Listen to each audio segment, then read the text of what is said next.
When I say Calvinism, what's the first thing that pops into your head? For most of us, it's one guy, John Calvin, right? This giant of the Protestant Reformation. But what if I told you that the real story behind the theology that bears his name is, well, it's a lot more complicated and honestly, way more interesting. So, here's the big question we're tackling today. Was John Calvin really the sole inventor of his theology? I mean, the common assumption is, yeah, of course he was. But the historical evidence? It tells a very different story, a hidden story that kind of flips that whole idea on its head. Because the real story of Calvinism doesn't actually kick off in Calvin's Geneva. Nope, it starts a little bit earlier, in a totally different city, with some other thinkers who were already laying the groundwork for one of its most defining ideas. Think of this as a kind of intellectual detective story. Okay, so let's start unpacking this Calvinism puzzle. First off, most historians will tell you that calling the entire Reformed tradition Calvinism is pretty misleading. Heck, Calvin himself would have hated the label. He was one important voice in a whole choir of reformers. And to really get what they were all doing, we need to zoom in on this one foundational idea, something called covenant theology. So what on earth is covenant theology? Well, at its core, it's a way of reading the Bible. Instead of seeing the Old and New Testaments as two totally separate stories, it sees them as two parts of one single continuous story. And that story is all held together by one big agreement or covenant between God and humanity. The key word here, the one to remember, is continuity. Now, you should know, for literally centuries, scholars have been going back and forth about Calvin's exact role in all this. Did he invent it? Did he just borrow it? Was it even that big of a deal to him? This debate is actually a fascinating window into how big ideas really take shape. Basically, there are 4 different theories floating around. Some folks say the idea is just totally absent from Calvin's work, that it only really showed up later with the Puritans. Others argue, okay, he had an early version of it, but it was kind of half-baked. A really popular view for a long time was that it was actually in tension with his other ideas. And then there's the 4th view, the one we're digging into, that Calvin had a super well-developed covenant theology. But, and this is the important part, he built it directly on the work of others.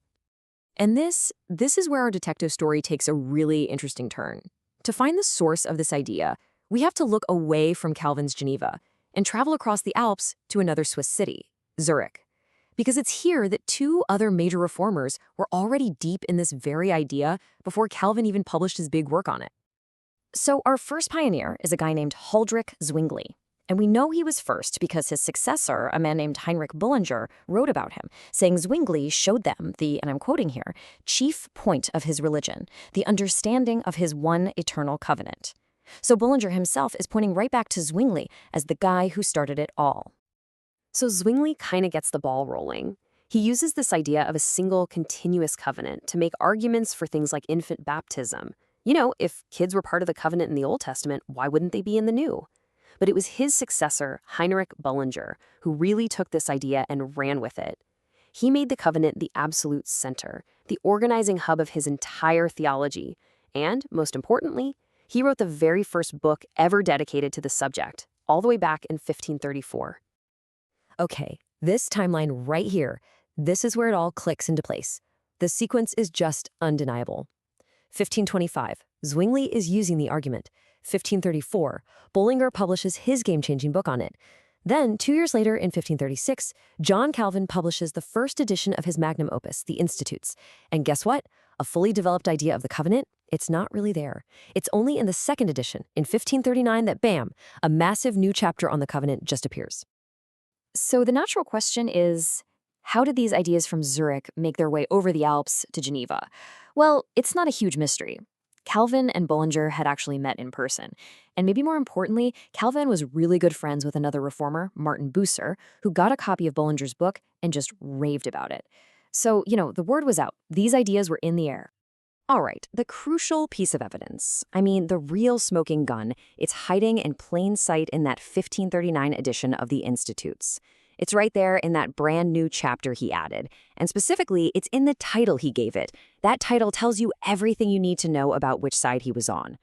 Okay, this is where the evidence gets really, really clear. See, at the time, there were 2 competing teams, 2 ways of looking at the Old and New Testaments. You had the Wittenberg view, coming from Luther's camp, and you had the Zurich view. And the difference between them? It comes down to a single word in a chapter title. It's wild. So check this out. This comparison is the smoking gun I was talking about. In 1535, Melanchthon from the Wittenberg team writes a chapter called On the Difference Between the Testaments. But then when Calvin adds his chapter in 1539, what does he call it? On the Similarity and Difference. Putting similarity first might not sound like a big deal to us, but trust me, in the 16th century, this was a massive, deliberate signal that he was siding with the Zurich crew, with Zwingli and Bullinger. So what's the big deal with these titles?